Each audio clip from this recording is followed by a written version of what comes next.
Let's dig even deeper tonight to understand what the impact, if any, of President Biden's executive order will have, both practically and also politically. Christian Nunez is back with us tonight, president of the National Organization for Women. Christian, it's good to have you back. Are you satisfied with President Biden's executive action on abortion today?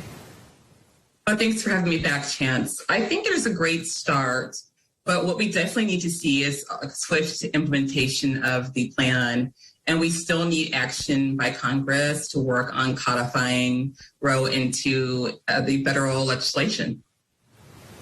Okay, let's get to that, because women's groups, you lead one of the most famous ones in America now, they have come under recent criticism.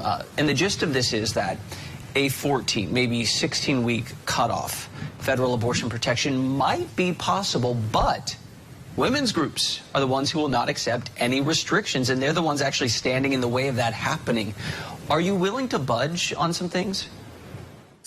Well, what we have to look at is any restriction is basically allowing states to say that they have a right to control a woman and a pregnant person's body. And that is a problem because they don't deserve the right, or should they have the right to make a choice for a woman's free agency to make decisions in her reproductive rights in her healthcare. And this is where we don't want to budge.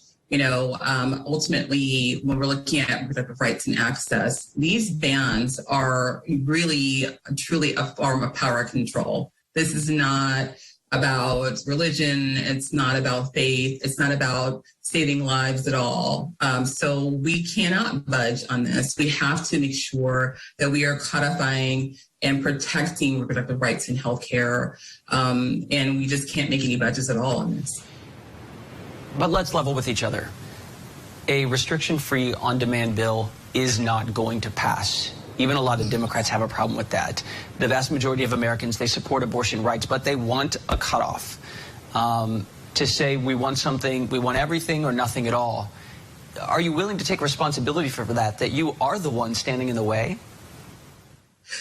I don't think that women and women's rights and feminist advocates are standing in the way here.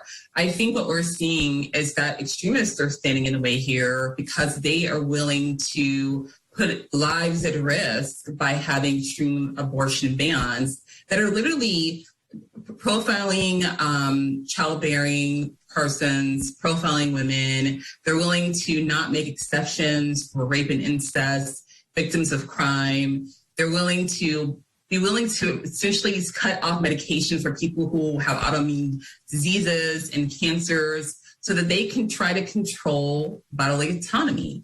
They are the ones who are trying to not make exceptions. So I think we really have to look at this for what it is. This is about controlling women's lives and bodies. This is not about advocates for feminist advocates, women's advocates, and women's rights trying to say we are holding a line. We're saying they don't deserve the right, or should they have the right to do this? If this is reversed, and this is about men, and men out there are advocating for their right to the reproductive rights, we would not be here.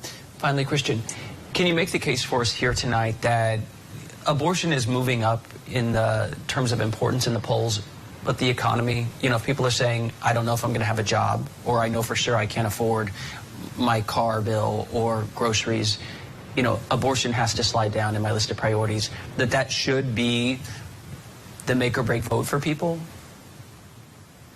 Well, what I want to tell everyone is that, you know, it's a difficult line because this is more than just reproductive rights and abortion access. This is the intersectional issue. People are going to be affected economically. People are going to be affected by jobs.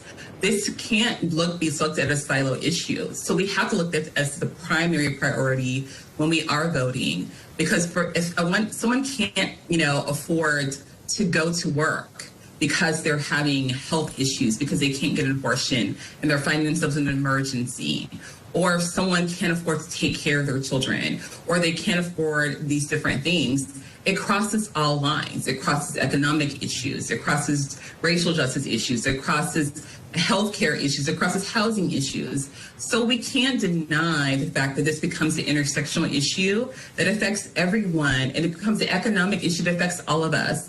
Christian Nunez, president of the National Organization for Women, thanks for coming back. Thank you, Chance.